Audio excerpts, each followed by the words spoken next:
इस बात को साइंटिफिकली प्रूव करने के लिए साइकोलॉजिस्ट ने ट्विन्स और अडॉप्टेड चिल्ड्रन पर स्टडी करी। इंटेलिजेंस लेवल हर एक इंडिविजुअल का डिफरेंट होता है। इंटेलेक्चुअल डिसेबिलिटी का मतलब होता है इंटेलिजेंस एवरेज से काफी कम, साथ ही डेली लाइफ स्किल में डिफिकल्टी। ये प्रॉब्लम 18 ईयर्स से पहले अपीयर होती है। लर्निंग डिफिकल्टीज को आइडेंटिफाई करने के लिए इंटेलिजेंस टेस्ट होते हैं। गिफ्टेड इंडिविजुअल्स बहुत हाई इंटेलिजेंस रखते हैं, अपनी एज ग्रुप से काफी बेटर परफॉर्म करते हैं। इंडिया में इंटेलिजेंस को होलिस्टिक व्यू से समझा जाता है। इसे डेवलप करा था जॉन सी रेवन ने 1938 में। ये एक नॉन वर्बल इंटेलिजेंस टेस्ट है। Let's talk about some advantages of RPM. So ये लैंग्वेज बायस से फ्री होता है, डिफरेंट कल्चर्स के स्टूडेंट के लिए सूटेबल होता है, इजी टू एडमिनिस्टर होता है। Now let's solve previous year question. Hello class 12th, I hope you all are doing good. I am here Akansha with the psychology series on this channel Cognito.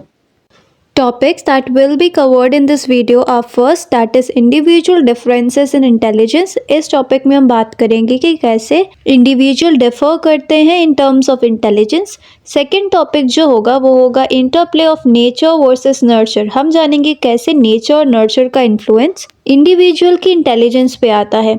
The third topic will B assessment of intelligence. हम जानेंगे कि कैसे intelligence को major करा जाता है, IQ को कैसे कैलकुलेट करा जाता है।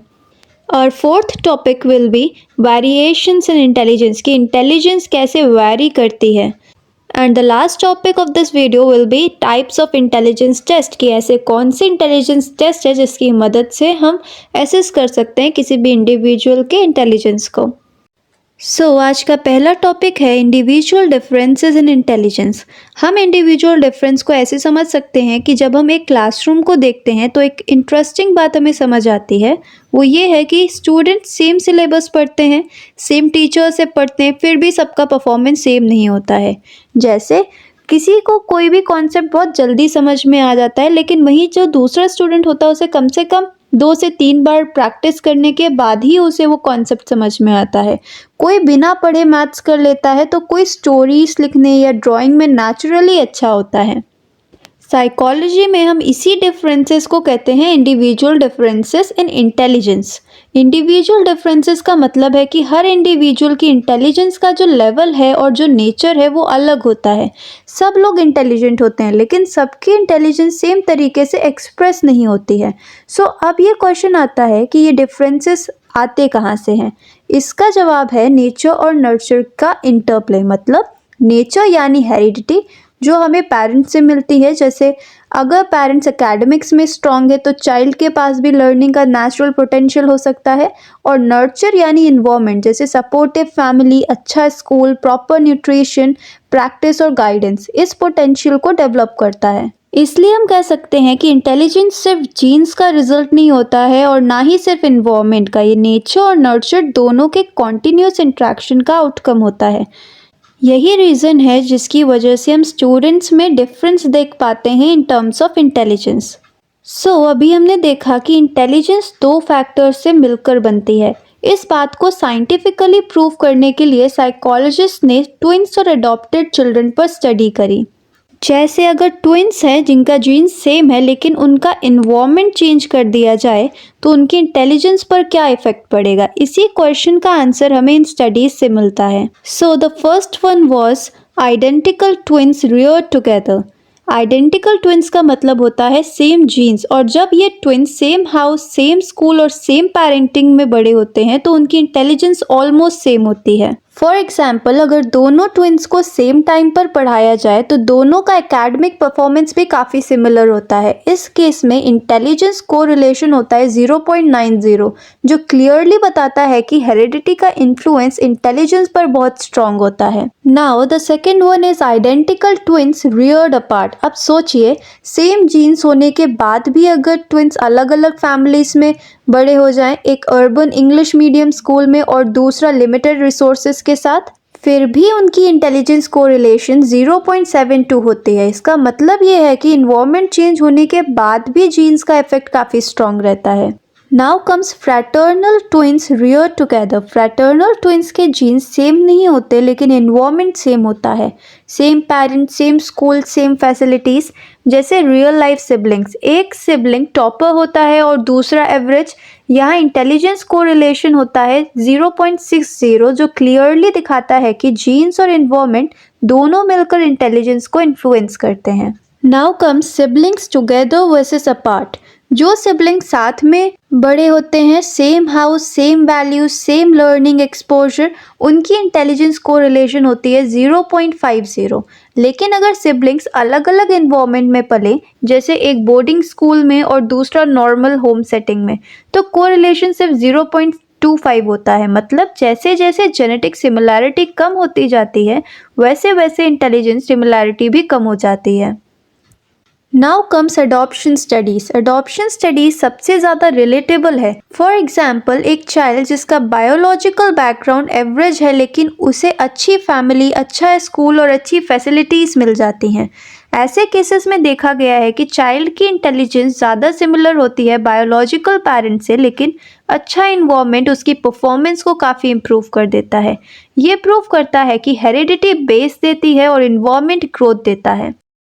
तो ओवरऑल कंक्लूजन ये निकलता है कि इंटेलिजेंस ना सिर्फ हेरिडिटी से बनती है और ना ही सिर्फ इन्वायरमेंट से।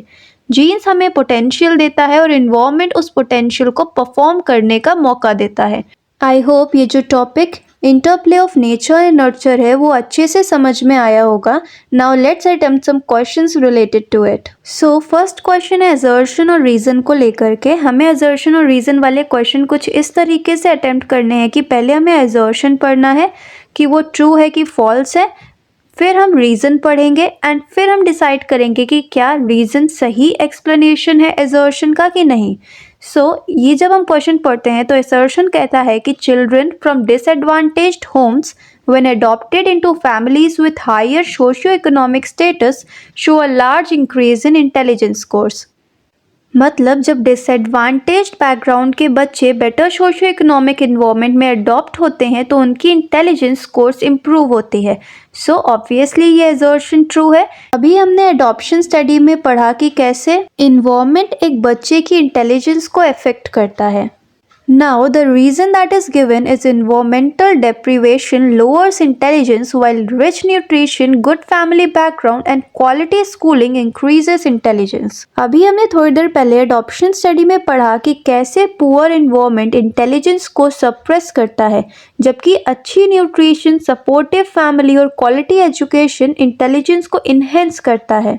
इससे हम कह सकते हैं कि हाँ, हमारा reason भी true है और reason assertion को clearly explain करता है, क्योंकि वही बताता है कि इन्वायरमेंट चेंज होने से इंटेलिजेंस स्कोर्स क्यों बढ़ते हैं। The answer is that both assertion and reason are true and reason is the correct explanation of assertion. अब जो नेक्स्ट क्वेश्चन है वो है कि is intelligence a product of heredity और environment, give reason in support of your answer. अभी हमने इस टॉपिक में पढ़ा जो interplay of nature and nurture का था कि इंटेलिजेंस सिर्फ हेरिडिटी या सिर्फ इन्वायरमेंट का प्रोडक्ट नहीं होती, बल्कि ये दोनों के इंट्रैक्शन का रिजल्ट होती है। हेरिडिटी हमें पेरेंट्स से मिलती है और इंटेलिजेंस का बेसिक पोटेंशियल डिसाइड करती है, लेकिन इन्वायरमेंट जैसे न्यूट्रिशन, फैमिली बैकग्राउंड, स्कूलिंग और लर्निंग अपॉर्चुनिटीज उस पोटेंशियल को डेवलप करती है। स्टडीज ऑन आइडेंटिकल ट्विंस दिखाती है कि सेम जीन्स होने पर इंटेलिजेंस ज़्यादा सिमिलर होती है और अडॉप्शन स्टडी ये प्रूव करती है कि अच्छा इन्वायरमेंट मिलने पर चिल्ड्रन की इंटेलिजेंस स्कोर इम्प्रूव हो जाती है। इसीलिए इंटेलिजेंस को समझने के लिए नेचर और नर्चर दोनों को इक्वली इम्पॉर्टेंट माना गया है। इन कंक्लूजन हम कह सकते हैं कि intelligence is the outcome of continuous interaction between heredity and environment. If you have any doubt related to today's topic, feel free to ask in the comment section. With this, let's move on to the next topic, that is assessment of intelligence. You might have noticed in your class कि कोई एक ऐसा student होगा जो कि maths के सम 5 minute में solve कर लेता है, लेकिन वहीं पे जो बाकी स्टूडेंट्स हैं उन्हें कम से कम 20 मिनट्स लगते होंगे उस सम को सॉल्व करने में। हम ये नहीं कह सकते कि वो दोनों हार्ड वर्किंग नहीं है, वो दोनों हार्ड वर्किंग होते हैं, लेकिन फिर भी एक क्वेश्चन हमारे दिमाग में आता है कि आखिर ये डिफरेंस क्यों होता है। सो ये डिफरेंस इसलिए होता है बिकॉज इंटेलिजेंस लेवल हर एक इंडिविजुअल का डिफरेंट होता है। इसी डिफरेंस को मेजर करने के लिए इंटेलिजेंस टेस्ट बने कि कौन से ऐसे स्टूडेंट है जिनको एक्स्ट्रा हेल्प चाहिए या कौन स्टूडेंट है जो कि फास्ट लर्नर है। फिर 1908 में मेंटल एज का कॉन्सेप्ट आया। मेंटल एज का मतलब होता है कि आप क्लास में किस लेवल का काम कर पा रहे हो। फॉर एग्जाम्पल रिया है जो कि 9 इयर्स की है लेकिन वो क्लास 6 के क्वेश्चन सॉल्व कर लेती है, तो जो रिया की मेंटल एज हुई वो हुई 12 इयर्स। इसलिए हम कह सकते हैं कि रिया जो है वो एक ब्राइट चाइल्ड है। वेयर एज एक लड़का है जिसका नाम अमन है, वो 10 इयर्स का है लेकिन वो सिर्फ 8 इयर्स के लेवल वाले क्वेश्चन सॉल्व कर पाता है। सो अमन की जो मेंटल एज है वो 8 इयर्स है।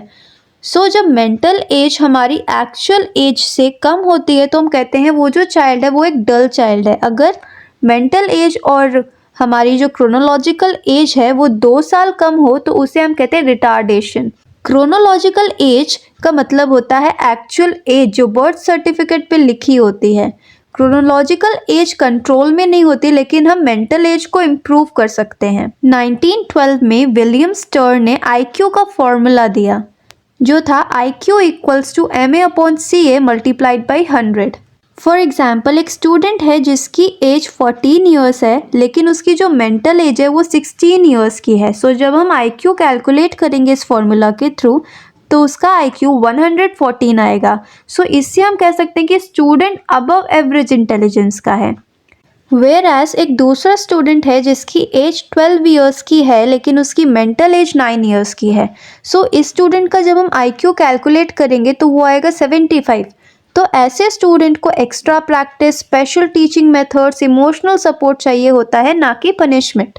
सो अगर आपको लगता है कि आपका IQ कम है, आप इंटेलिजेंट नहीं हो, आप इतने स्मार्ट नहीं हो, सो आपको बस प्रैक्टिस की ज़रूरत होती है। Now let's understand about distribution of IQ। IQ distribution को समझने के लिए हम स्कूल का एग्जाम्पल ले सकते हैं। फॉर एग्जाम्पल एक क्लास है जो कि 50 स्टूडेंट्स की हैं। उस 50 स्टूडेंट की क्लास में अधिकतर जो स्टूडेंट्स होंगे वो एवरेज परफॉर्मर्स होंगे। कुछ स्टूडेंट होंगे जो कि क्लास टॉपर्स होंगे, बल्कि कुछ स्टूडेंट होंगे जो कि स्ट्रगल कर रहे होंगे। ये पैटर्न को अगर हमें दिखाना हो तो ये एक बेल शेप्ड कर्व के फॉर्म में आएगा। वो स्टूडेंट्स जिनका IQ 90 to 110 का है वो एवरेज स्टूडेंट है जो कि मेजॉरिटी ऑफ क्लास वाले होंगे। अबव 130 ओलंपियाड टॉपर्स होंगे। बिलो 70 स्पेशल एजुकेशन की ज़रूरत होगी उन्हें। सिर्फ 2% स्टूडेंट्स गिफ्टेड होते हैं और 2% को स्पेशल सपोर्ट चाहिए होता है। अब जो क्वेश्चन हमारे माइंड में आता है वो है कि वाई इंटेलिजेंट टेस्ट मैटर्स, कि आखिर इन इंटेलिजेंस टेस्ट की ज़रूरत क्यों पड़ती है। जब हम 10th में थे और हमें स्ट्रीम सिलेक्शन करना था, हम सही स्ट्रीम सेलेक्ट कर पाएँ इसलिए इंटेलिजेंस टेस्ट होते हैं। लर्निंग डिफ़िकल्टीज़ को आइडेंटिफाई करने के लिए इंटेलिजेंस टेस्ट होते हैं और टैलेंट को अर्ली रिकॉग्नाइज करने के लिए होते हैं। इंटेलिजेंस टेस्ट का काम है पोटेंशियल को समझना। फॉर एग्जाम्पल अगर एक स्टूडेंट है जो फुटबॉल में एक्सीलेंट है लेकिन एग्जाम में एवरेज है तो क्या हम कहेंगे कि वो इंटेलिजेंट नहीं है। The answer will be no. Intelligence सिर्फ मार्क्स नहीं होती है, हर स्टूडेंट अलग होता है। इंटेलिजेंट टेस्ट हमें कंपेयर करने के लिए नहीं बल्कि हर स्टूडेंट को बेटर बनाने के लिए होती है। I hope it is clear to you all now. Now जब आप अपनी क्लास को देखते हो तो क्या आपको सारे स्टूडेंट सेम लेवल के दिखते हैं? ऑब्वियसली नो, क्योंकि कोई स्टूडेंट बहुत फास्ट समझ लेता होगा, कुछ स्टूडेंट्स को बार बार प्रैक्टिस चाहिए होती होगी, तो कोई एक्सेप्शनली होता होगा। इसी रेंज को हम कहते हैं वेरिएशंस ऑफ इंटेलिजेंस।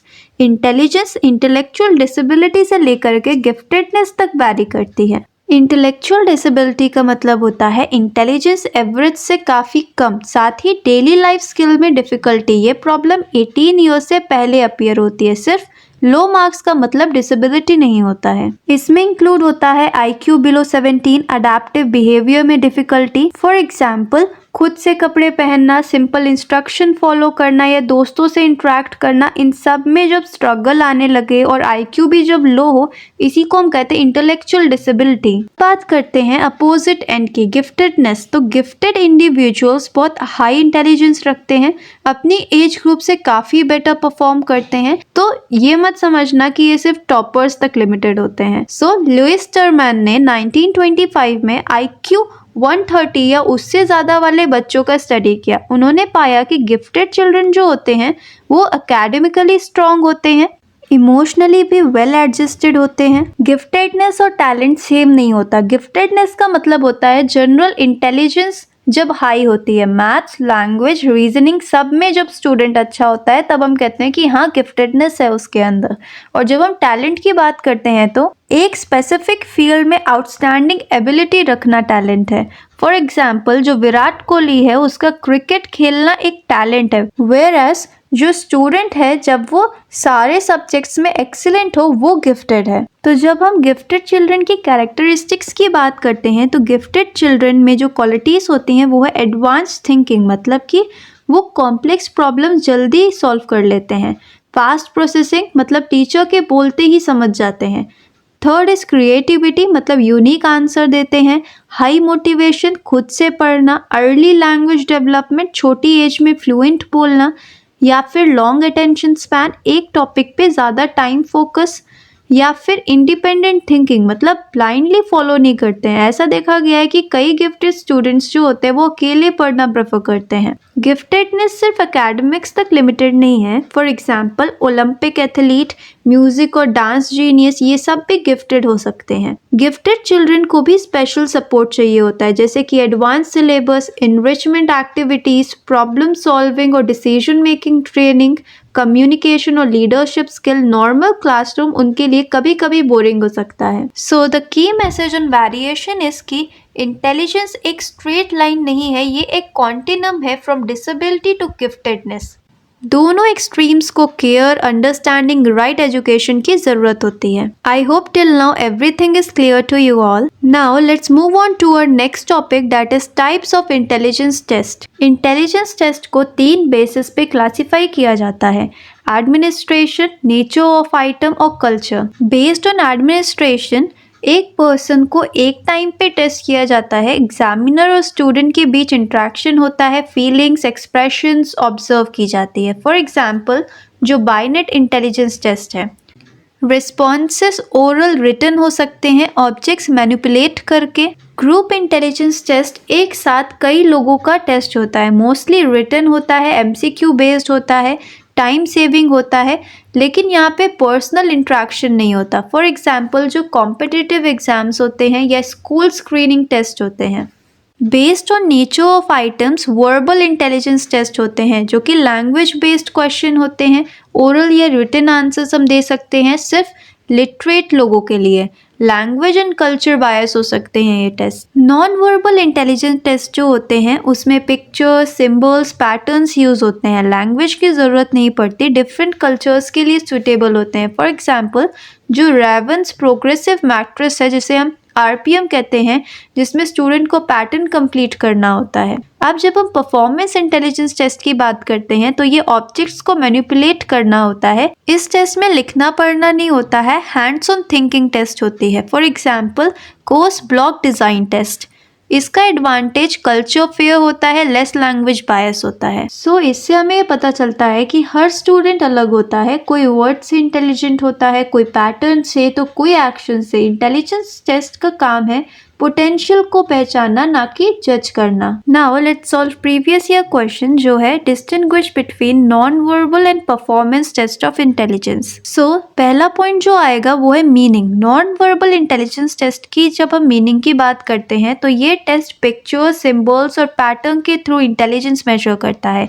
लैंग्वेज का यूज इसमें नहीं होता है। जब हम बात परफॉर्मेंस इंटेलिजेंस टेस्ट की करते हैं तो ये टेस्ट इंटेलिजेंस को ऑब्जेक्ट्स मैनिपुलेट करने के थ्रू मेजर करते हैं। स्टूडेंट को कुछ करके दिखाना होता है। नाउ द सेकेंड पॉइंट जो इस क्वेश्चन में आएगा वो है nature of task. Non verbal test जो होता है वो स्टूडेंट को पैटर्न कंप्लीट करना, मिसिंग फिगर चूज करना, सिंबल मैच करना होता है। फॉर एग्जाम्पल जो रेवेंस प्रोग्रेसिव मैट्रिक्स में स्टूडेंट को पैटर्न का मिसिंग पार्ट फिल करना होता है। परफॉर्मेंस टेस्ट में स्टूडेंट को ब्लॉक घुमाना, डिज़ाइन बनाना, ऑब्जेक्ट अरेंज करना होता है। For example Kohs block design test में ब्लॉक से सेम डिज़ाइन बनाना होता है। अब जो थर्ड पॉइंट जो इस आंसर में आएगा वो है use of language. Non verbal test में रिटन या स्पोकन लैंग्वेज की ज़रूरत नहीं होती, इंस्ट्रक्शन सिंपल होते हैं, रीडिंग राइटिंग स्किल इंपॉर्टेंट नहीं होती है। परफॉर्मेंस टेस्ट में रिटन लैंग्वेज यूज नहीं होती, फिजिकल एक्टिविटी और कोऑर्डिनेशन इंपॉर्टेंट होता है। फोर्थ पॉइंट जो हम अपने आंसर में ऐड कर सकते हैं वो है skills tested. Non verbal test check करता है logical reasoning, visual perception, abstract thinking.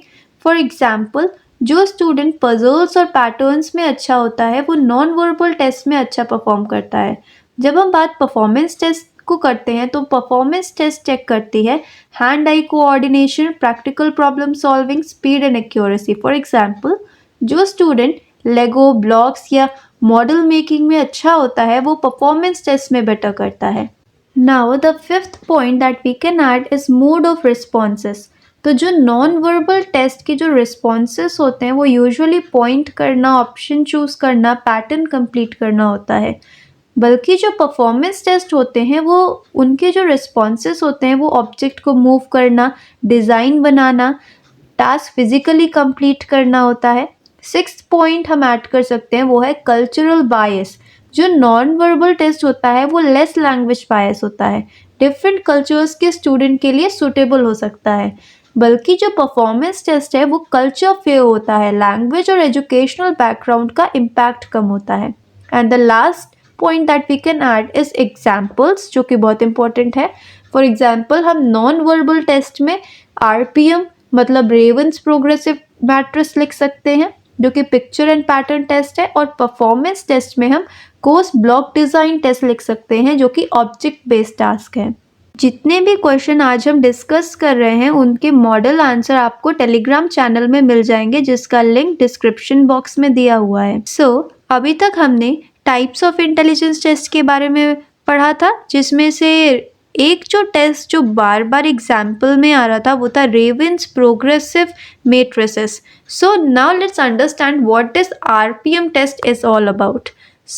सोचो, आपको इंग्लिश या हिंदी अच्छी नहीं आती लेकिन आपको पजल और पैटर्न सॉल्व करने बहुत पसंद है, तो क्या आप इंटेलिजेंट नहीं हो? So the answer will be intelligent हो, बस लैंग्वेज टेस्ट में मेजर नहीं कर पाओगे। इसी प्रॉब्लम को सॉल्व करने के लिए रेवंस प्रोग्रेसिव मैट्रिसेस बना। जब हम बात RPM टेस्ट की करते हैं तो इसे डेवलप करा था जॉन सी रेवन ने 1938 में। ये एक नॉन वर्बल इंटेलिजेंस टेस्ट है। इसे मेजर जनरल इंटेलिजेंस के लिए करते हैं, जिसको हम कहते हैं G फैक्टर, जो कि हमने पार्ट 2 में कवर करा था। ये चिल्ड्रन और एडल्ट्स दोनों के लिए सूटेबल होता है। इस टेस्ट की अगर हम नेचर की बात करें तो ये कल्चर फेयर और लैंग्वेज फ्री है। ये यूज़ करता है जियोमेट्रिकल फिगर्स और पैटर्न्स को। ये एब्स्ट्रैक्ट रीजनिंग को मेजर करता है। ये लैंग्वेज, स्कूलिंग या कल्चरल बैकग्राउंड पे डिपेंड नहीं करता है। फॉर एग्जाम्पल, अगर स्टूडेंट का स्कूल लैंग्वेज इंग्लिश नहीं है फिर भी वो पैटर्न्स कंप्लीट करके अपना इंटेलिजेंस दिखाता है। हम अगर स्ट्रक्चर की बात करें इस RPM की, तो टेस्ट में सीरीज ऑफ मैट्रिसेस मतलब पैटर्न्स होते हैं। हर मैट्रिक्स का एक मिसिंग पार्ट होता है। एग्जामिनी को सही मिसिंग पीस चूज करना होता है। Difficulty level step by step बढ़ता है। फॉर एग्जाम्पल, टीचर एक पैटर्न बोर्ड दिखाता है, स्टूडेंट को मिसिंग शेप चूज करके पैटर्न कंप्लीट करना होता है। जो चीज़ें RPM मेजर करता है वो है लॉजिकल थिंकिंग मतलब पैटर्न्स का लॉजिक समझना, प्रॉब्लम सॉल्विंग एबिलिटी मतलब मिसिंग पीस ढूंढना, परसेप्चुअल रीजनिंग मतलब विजुअल डिटेल्स को नोटिस करना, एबिलिटी टू आइडेंटिफाई रिलेशनशिप्स मतलब शेप्स और पैटर्न के बीच कनेक्शन। ये जो RPM टेस्ट होता है ये कई टाइप्स का होता है, जैसे कि स्टैंडर्ड प्रोग्रेसिव मैट्रिसेस SPM, ये होता है जनरल पॉपुलेशन के लिए। फिर आता है कलर्ड प्रोग्रेसिव मैट्रिसेस CPM, ये होता है चिल्ड्रन, एल्डरली, इंटेलेक्चुअली चैलेंज लोगों के लिए। And now the last is advanced progressive matrices APM, ये होता है हाईली इंटेलिजेंट इंडिविजुअल्स के लिए। Now let's talk about it's administrations. ये इंडिविजुअल या ग्रुप दोनों मोड में हो सकता है। टाइम जो इस टेस्ट को कंप्लीट करने के लिए लगेगा वो होगा 40 to 45 मिनट्स। इंस्ट्रक्शन काफ़ी सिंपल और क्लियर होते हैं। रिस्पॉन्सेस ऑब्जेक्टिव होते हैं और इजीली स्कोर करे जा सकते हैं। फॉर एग्जांपल, क्लास अगर 30 स्टूडेंट की है तो इसे ग्रुप मोड में कर सकते हैं, और अगर हमें सिंगल स्टूडेंट को एसेस करना है तो हम इंडिविजुअल मोड में कर सकते हैं। Now let's talk about some advantages of RPM. So ये लैंग्वेज बायस से फ्री होता है, डिफरेंट कल्चर्स के स्टूडेंट के लिए सूटेबल होता है, इजी टू एडमिनिस्टर होता है, it measures pure intelligence not just memorise knowledge. अब अगर कुछ एडवांटेजेस है तो कुछ लिमिटेशंस भी होंगे इस आरपीएम टेस्ट के। ये जो आरपीएम टेस्ट है ये वर्बल एबिलिटी को असेस नहीं करता, इमोशनल और सोशल इंटेलिजेंस का लिमिटेड असेसमेंट करता है। यहाँ पे परफॉर्मेंस को मोटिवेशन इफेक्ट कर सकता है। So this was all about RPM test. Now let's talk about some other intelligent test. So culture fair and culture bias test. जो कल्चर फेयर टेस्ट होता है ये लैंग्वेज फ्री होता है, नॉन वर्बल होता है और ये बेस्ड होता है कॉमन ह्यूमन एक्सपीरियंसेस पे। फॉर एग्जांपल जो आरपीएम होता है कोर्स ब्लॉक डिज़ाइन होता है, वेयरएज जो कल्चर बायस टेस्ट होता है ये वेस्टर्न कंट्रीज में डेवलप किया गया है। ये रिफ्लेक्ट करता है अर्बन मिडिल क्लास कल्चर को। जो वेस्टर्न स्टूडेंट्स हैं वो इस टेस्ट को काफ़ी अच्छे से परफॉर्म कर सकते हैं। फॉर एग्जांपल जो ट्रेडिशनल रिटन आईक्यू टेस्ट होते हैं। सो आई होप जितने भी इंटेलिजेंट टेस्ट की बात हमने करी इस वीडियो में वो सारे आपको क्लियर होंगे। So do let me know कि आपको सारी चीज़ें समझ में आई कि नहीं आई। Let's move on to our next topic, that is intelligence testing in India.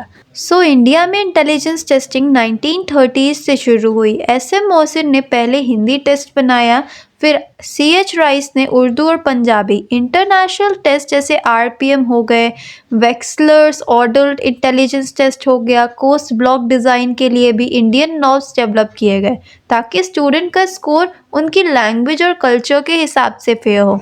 Indian psychologist जैसे Long and Mehta, NCERT, Bhatia ने भी इंडियन टेस्ट और हैंडबुक्स डेवलप किए। For example rural Hindi medium student Hindi Binet या कोर्स ब्लॉक टेस्ट यूज़ कर सकता है। Delhi English medium student RPM या वेक्सलर का जो इंटेलिजेंस टेस्ट था वो यूज़ कर सकता है। इससे दोनों स्टूडेंट का इंटेलिजेंस उनके बैकग्राउंड के हिसाब से एक्यूरेटली मेजर हो सकता है। आई होप आपको समझ में आया होगा। सो आज का लास्ट क्वेश्चन जो है वो है कि how is the Indian concept of intelligence different from the type of intelligence valued in western countries, distinguish between this two types of intelligence. So अगर इंडियन कॉन्सेप्ट ऑफ इंटेलिजेंस की बात करें तो इंडिया में इंटेलिजेंस को holistic view से समझा जाता है। मतलब सिर्फ दिमाग की एबिलिटी नहीं, इमोशंस, मोरालिटी और सोशल स्किल भी इम्पॉर्टेंट होती है। एम्फोसिस दिया गया है विजडम ऑफ सेल्फ रियलाइजेशन में, मतलब अपने आप को समझना और वाइजली डिसीजन लेना। इनका फोकस रहा है emotional balance and moral values पे, अपने इमोशंस और एथिकल बिहेवियर को मेंटेन करना। फिर है focus on social responsibility and harmony, मतलब सोसाइटी और कम्युनिटी के लिए रिस्पॉन्सिबल होना, हार्मनी मेंटेन करना, एडजस्ट करना लाइफ सिचुएशंस के अकॉर्डिंग। इंटेलिजेंस का मतलब सिर्फ एकेडमिक्स नहीं होता बल्कि प्रैक्टिकल लाइफ में अडेप्ट करना भी है। फॉर एग्जाम्पल प्रिया अपने स्कूल प्रोजेक्ट में क्लासमेट्स को गाइड करती है, फैमिली का ध्यान रखती है और अपनी डेली लाइफ स्किल्स स्ट्रॉन्ग करती है। ये इंडियन कॉन्सेप्ट के हिसाब से इंटेलिजेंट है चाहे उसके मार्क्स टॉप ना हो। वेयरएज जब हम वेस्टर्न कॉन्सेप्ट ऑफ इंटेलिजेंस की बात करते हैं तो वेस्टर्न कंट्रीज़ में इंटेलिजेंस का फोकस मोस्टली कॉग्निटिव और एकेडमिक एबिलिटीज़ पे होता है। इनका एम्फेसिस होता है रीजनिंग में, प्रॉब्लम सॉल्विंग में। ये फोकस करते हैं IQ और टेस्ट परफॉर्मेंसेस पे। स्टैंडर्डाइज्ड टेस्ट और एग्ज़ाम से इंटेलिजेंस मेजर करी जाती है। ये कंपटीशन और पर्सनल सक्सेस को हाईली वैल्यू किया जाता है। ये कंसर्न होते हैं इंडिविजुअल की मेंटल एबिलिटीज़ को लेकर के। फॉर एग्जांपल रोहित ने मैथ्स और साइंस ओलंपियाड में टॉप किया। ये वेस्टर्न व्यू के हिसाब से इंटेलिजेंट है इवन इफ वो सोशल स्किल या इमोशनल बैलेंस में एवरेज हो। तो आज हमने देखा कि इंटेलिजेंस सिर्फ IQ या मार्क्स तक लिमिटेड नहीं होती। इंडियन और वेस्टर्न कॉन्सेप्ट हमें दिखाते हैं कि इंटेलिजेंस को समझने के तरीके अलग अलग हो सकते हैं। पर अब एक इंटरेस्टिंग क्वेश्चन जो बचता है वो है, क्या इंटेलिजेंस सब कल्चर में सेम होती है? क्या इमोशंस भी इंटेलिजेंस का पार्ट होते हैं? क्या हर इंसान किसी न किसी स्पेशल एबिलिटी के साथ पैदा होता है? और क्रिएटिविटी क्या वो बॉर्न होती है या डेवलप की जा सकती है? नेक्स्ट वीडियो में हम एग्जैक्टली इन सवालों के जवाब ढूंढने वाले हैं। Let's meet in part 4 of this video. Till then study well, stay healthy and all the very best for your board examinations.